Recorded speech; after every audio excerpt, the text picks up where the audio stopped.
जय श्री श्याम, जय मनोना धाम। आप सभी श्याम भक्तों का स्वागत है एक नई वीडियो में, एक ताजा अपडेट के साथ। तो इस वाली वीडियो में उन श्याम भक्तों के लिए बहुत ही महत्वपूर्ण जानकारी हम देने वाले हैं जो श्याम भक्त यहाँ पर पहली बार आ रहे हैं या फिर 1 महीना या 2 महीने के बाद आ रहे हैं, और जो श्याम भक्त यहाँ पर अलग अलग राज्यों से, अलग अलग शहरों से आ रहे हैं और वो बिल्कुल यहाँ के बारे में बिल्कुल नहीं जानते हैं, कैसे दर्शन करने होते हैं, कैसे क्या करना होता है। और जो श्याम भक्त यहाँ पर 17 नवंबर से लेके 25 दिसंबर के बीच में आ रहे हैं या फिर आना चाहते हैं, उन श्याम भक्तों के लिए बहुत ही महत्वपूर्ण जानकारी हम देने वाले हैं। जैसे कि महाराज जी अभी के टाइम पर यहाँ पर बैठ रहे हैं, नहीं बैठ रहे हैं, और इस बीच महाराज जी कौन कौन से दिन धाम पर बैठेंगे, कौन कौन से धाम पर नहीं बैठेंगे, कौन कौन से धाम पर बैठते हैं, कौन कौन से धाम पर नहीं बैठते हैं, और अभी के टाइम पर यहाँ पर आ रहे हो तो अभी कितनी भीड़ है, अभी कितनी देर में नंबर आ जाएगा, कितनी देर में आपका नंबर नहीं आएगा, आपको मनोना धाम कैसे आना है, किस राज्य से आ रहे हो तो आपको कैसे आना है, कौन से इसके नज़दीकी रेलवे स्टेशन है, कहाँ पे आपको फ्री में ठहरना है,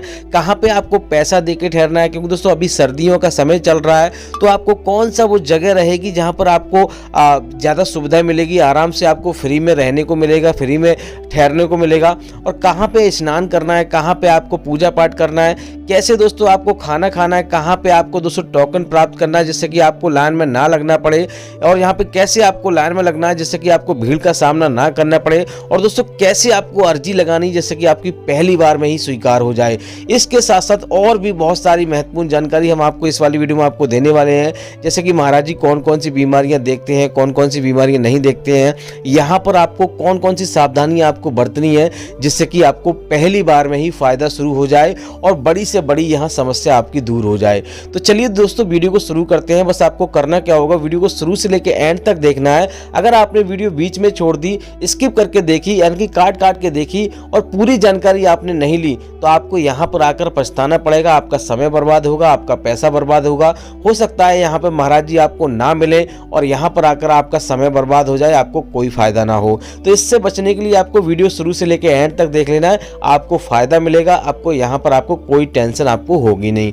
तो चलिए दोस्तों वीडियो को शुरू करते हैं। सबसे पहले तो जान लेते हैं कि आखिर मनोना धाम पड़ता कहाँ है। तो दोस्तों मनोना धाम उत्तर प्रदेश राज्य के बरेली जिला में पड़ता है, और दोस्तों सबसे पहले आपको यहाँ पर बरेली ही आना होता है। चाहे आप ट्रेन से आइए, चाहे अपनी गाड़ी से आइए, किसी से भी आ रहे हैं, आपको सबसे पहले आपको बरेली आना होता है। काफ़ी भैया कहते हैं कि भैया बरेली से यहाँ पे ट्रेन वगैरह अवेलेबल मिल जाएगी, नहीं मिल जाएगी, बस वगैरह आपको यानी मिल जाएगी, नहीं मिल जाएगी। तो हम आपको बता दें यहाँ से बरेली से आपको ट्रेन भी मिल जाएगी और बस भी मिल जाएगी। रोडवेज बस भी चलती है और ट्रेन भी चलती है। ट्रेन से अगर आप जा रहे हैं तो आपको सीधा आपको आंवला के लिए ट्रेन पकड़नी है, जो कि 20 से 25 रुपए में आपको आंवला पहुंचा देगी। अगर बस से आ रहे हो तो लगभग 17-80 किलोमीटर की दूरी यहाँ पे पड़ती है मनोना धाम की, तो आपको यहाँ पे 60 से 70 रुपए का आपका किराया लगेगा। आराम से बस से भी आप रोडवेज से पहुंच सकते हो। अब दोस्तों बात करते हैं यहाँ पर आपको आने के बाद आपको पहला काम आपको क्या करना होता है। देखो दोस्तों यहाँ पर अगर आप सुबह में पहुंच जाते हो तो आपको सीधा आपको मंदिर की लाइन में आपको लगना होता है। पहले आपको प्रसाद खरीदना है, उसके पहले आपको हाथ मुंह धोकर यहाँ पे स्नान कर सकते हो। यहाँ पे जगह जगह बाथरूम बने हुए हैं, नहाने के लिए व्यवस्था बनाई गई है, आराम से लेडीजों के लिए अलग और जेंट्स के लिए अलग। तो आराम से यहाँ पे स्नान करने के बाद आपको सबसे पहले आपको यहाँ पर आपको श्याम जल की बोतल खरीदनी है, जो कि 20 से 25 रुपए में आपको मिल जाती है।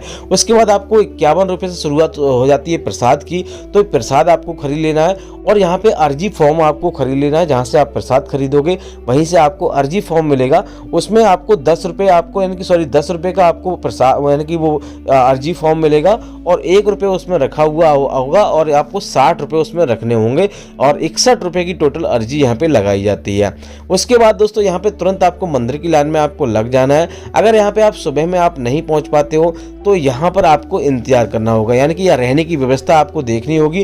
रहने के लिए आपको यहाँ पे धर्मशाला बनी हुई है, आराम से धर्मशाला में आप रुक सकते हो। अगर आप पैसा देके देना चाहते हो तो आप धर्मशाला में आप आराम से रुक सकते हो, क्योंकि अभी सर्दियों का समय चल रहा है, बच्चे बुजुर्गों के साथ आप आ रहे हो और पैसा देने में सक्षम हो तो आप धर्मशाला का प्रयोग कर सकते हो, जिसका किराया लगभग 1000 से लेकर 3000 के बीच में पड़ता है। आप जितना जैसा कमरा लोगे उसी हिसाब से आपको यहाँ पे चार्ज लगेगा। अब दोस्तों बात करते हैं फ्री में आपको कहाँ ठहरना है। तो दोस्तों फ्री में ठहरने के लिए जहाँ से आप प्रसाद लोगे वहाँ पे भी आप रुक सकते हो। जगह जगह यहाँ पे टीन सेट डाले हुए हैं, प्रसादों की दुकान बनी हुई है, और वैसे भी यहाँ पे महाराज जी ने टीन सेट डाले हुए हैं, वहाँ पर आप फ्री में रुक सकते हो, कोई चार्ज आपको लगेगा नहीं। इस बात का आपको विशेष ध्यान रखना है कि यहाँ पर आने से पहले आपको सुनिश्चित कर लेना है कि यहाँ पे लगभग 2 दिन का समय आपको लेके आना है। कभी कभी ऐसा होता है अगर आप सुबह में पहुंच जाते हो तो एक दिन में ही दर्शन हो जाते हैं। काफ़ी भैया कहते हैं भैया कितनी भीड़ है और कितनी देर में नंबर आ जाएगा, तो यहाँ पे कोई सुनिश्चित नहीं कर सकते।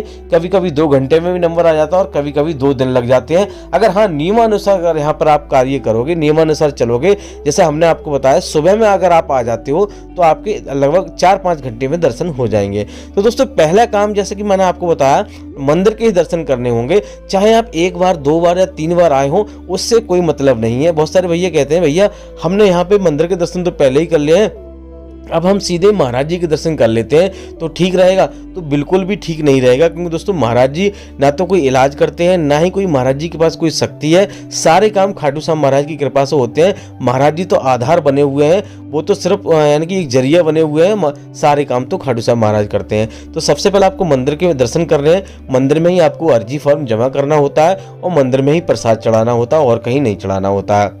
दोस्तों मंदिर के दर्शन करने के बाद आपको करना क्या होगा, यहाँ पे महाराज जी की लाइन में आपको लग जाना है। महाराज जी की लाइन सुबह 4 बजे से लगना शुरू हो जाती है, मंदिर की लाइन भी सुबह 4 बजे से लगना शुरू हो जाती है। तो महाराज जी यहाँ पर बैठने का जो समय रहता है सुबह 8 बजे से लेकर 9:30 बजे के समय तक बीच में महाराज जी बैठते हैं अभी के टाइम पर। और दोस्तों यहाँ पे 3 शिफ्टों में महाराज जी बैठते हैं। लगभग दोपहर में उठ जाते हैं लगभग 1-1:30 बजे, फिर बैठ जाते हैं, और शाम को लगभग 5:30 बजे उठ जाते हैं। उसके बाद रात में बैठते हैं लगभग 6-7 बजे, और 11:30 बजे तक यहाँ पे महाराज जी धाम पर बैठते हैं रात में। तो इस प्रकार से महाराज जी आपको मिलेंगे। अब दोस्तों बात करते हैं यहाँ पर आपको क्या क्या सावधानी आपको बरतनी है। देखो दोस्तों यहाँ पर पहली मैंने आपको बता दिया कि मंदिर के दर्शन आपको करने हैं। दूसरी सावधानी यह है कि महाराज जी जैसे ही आपको श्यामजल थोड़ा पिलाएंगे और यहाँ पे थोड़ा आपको आशीर्वाद देंगे, उसी टाइम का आपको विशेष ध्यान रखना है कि महाराज जी को जो भी समस्या है सच सच आपको बता देनी है। और दूसरी बात यह है कि आप श्यामजल जो लेके जा रहे हो उसको आपको कहीं पे पैरों के तले नहीं रखना है, गाड़ी में ऐसी जगह नहीं डालना है कि डिग्गी में डाल दिया है, कहीं पे डाल दिया, ट्रेन में कहीं पे मान लो आपने बैग में डाल दिया और वो लटका दिया और किसी के पैरों के तले यानी कि पैर लग गया या कोई बात हो गई तो वो खंडित हो जाएगा, कोई फायदा नहीं करेगा। फिर आप यहाँ पे कहोगे कि भैया हम इतनी दूर से आए, हमें कोई फायदा नहीं हुआ, यहाँ पे सिर्फ अंधविश्वास है।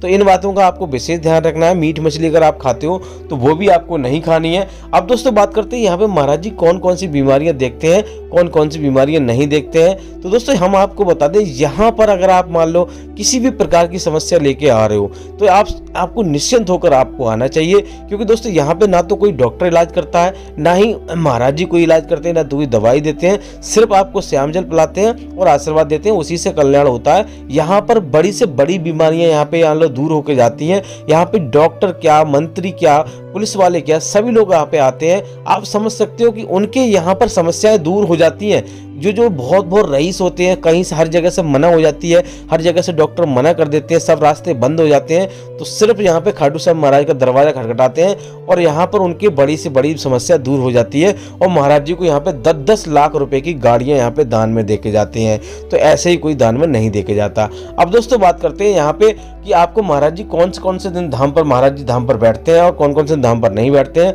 देखो दोस्तों अगर आप बुधवार और बृहस्पतिवार को आ रहे हो तो आपको धाम पर आपको महाराज जी नहीं मिलेंगे, नहीं आशीर्वाद देंगे और नहीं धाम पर आपको मिलेंगे। अगर होंगे तब भी आपको आशीर्वाद नहीं मिलेगा। एक भैया ने कमेंट किया था कि भैया थोड़ी देर के लिए मिल जाएंगे, नहीं मिल जाएंगे। तो भैया बुधवार बृहस्पतिवार को बहुत ही रेयर केस में मिलते हैं। जब कोई एकादशी का त्योहार होता है, कोई बड़ा त्योहार होता है, उस दिन महाराज जी आशीर्वाद वगैरह देते हैं। फिलहाल आपको आशीर्वाद बुधवार बृहस्पतिवार को आपको महाराज जी नहीं देंगे। अब दोस्तों बात करते हैं यहाँ पे आपको कि आपको कहाँ पे आपको खाना खाना है। दोस्तों खाना खाने के लिए यहाँ पे ढाबा बने हुए हैं, आराम से शुद्ध शाकाहारी आपको भोजन मिलेगा। 60 से 70 रुपए की आपको थाली मिलेगी, आराम से उसमें खाना खा सकते हो, कोई दिक्कत वाली बात नहीं है। आपको शुद्ध शाकाहारी आपको खाना मिल जाएगा। अब दोस्तों बात करते हैं आपको यहाँ पर कहाँ पे आपको गाड़ी पार्क करना है। अगर आप अपनी गाड़ी से आ रहे हो तो दोस्तों गाड़ी का कोई चार्ज नहीं लगता। एक भैया ने पूछा था कोई गाड़ी पार्किंग का कोई चार्ज लगता नहीं लगता, तो यहाँ पे गाड़ी पार्किंग का कोई चार्ज नहीं लगता है। यहाँ पे आपका टोटल खर्चा कितना होगा मैं आपको बता देता हूँ। यहाँ पे ज्यादा से ज्यादा एक व्यक्ति का 24 घंटे का खर्चा 500 रुपए का है, क्योंकि दोस्तों यहाँ पर छोटे मोटे खर्चे हैं, ज्यादा कोई बड़ा खर्चा नहीं है। तो आप निश्चिंत होकर आइए। यहाँ पे महाराज जी एक पैसा नहीं लेते हैं और आपसे निःशुल्क यहाँ पे सारी सुविधाएं होती है। जो भी आपका खाने पीने का रहने का खर्चा है वही आपको यहाँ पे चाय लगेगा, बाकी कुछ यहाँ पे लगेगा नहीं। अब दोस्तों बात करते हैं कि महाराज जी यहाँ पे 17 नवंबर से लेके और 25 दिसंबर के बीच में महाराज जी कब कब धाम पर बैठेंगे, कब कब धाम पर नहीं बैठेंगे। देखो दोस्तों अगर आप 17 नवंबर से लेके 25 दिसंबर के बीच में आ रहे हैं तो तो यहाँ पर महाराज जी अभी के टाइम पे 20 दिसंबर तक ही धाम पर यानी कि बैठेंगे। यही अपडेट आया कि महाराज जी लगातार अभी धाम पे बैठ रहे हैं और 20 दिसंबर तक महाराज जी आपको मिल जाएंगे। अगर कोई इस बीच में अचानक कहीं अपडेट आता है, कोई बात होती है, तो हम डेली सुबह लगभग 9 बजे वीडियो अपलोड कर देते हैं, डेली अपडेट देते हैं, तो हम आपको अपडेट देते रहेंगे। हमारे चैनल पे आप नए हो तो चैनल को सब्सक्राइब करके रखिए। कोई अगर आपको जानना है, कुछ आपको और पूछना है, तो आप हमें कमेंट कर सकते हो, उसके ऊपर हम वीडियो बना देंगे या फिर आपको जवाब दे देंगे। क्योंकि दोस्तों यहाँ पर हम आपको पूरी जानकारी देते हैं, पूरी कोशिश करते हैं, आपकी जो भी समस्या होती है उसकी दूर करने की कोशिश करते हैं। फिलहाल दोस्तों इसी मंगल कामना के साथ कि आपके जीवन में खुशियां बनी रहे, खाटू श्याम महाराज की कृपा हमेशा आप पे बनी रहे, इस वाली वीडियो को यहीं रोकते हैं। उम्मीद करते हैं आपको वीडियो अच्छी लगी तो लाइक कर देना, चैनल को सब्सक्राइब कर देना। तब तक के लिए जय मनोना धाम, जय खाटू श्याम महाराज।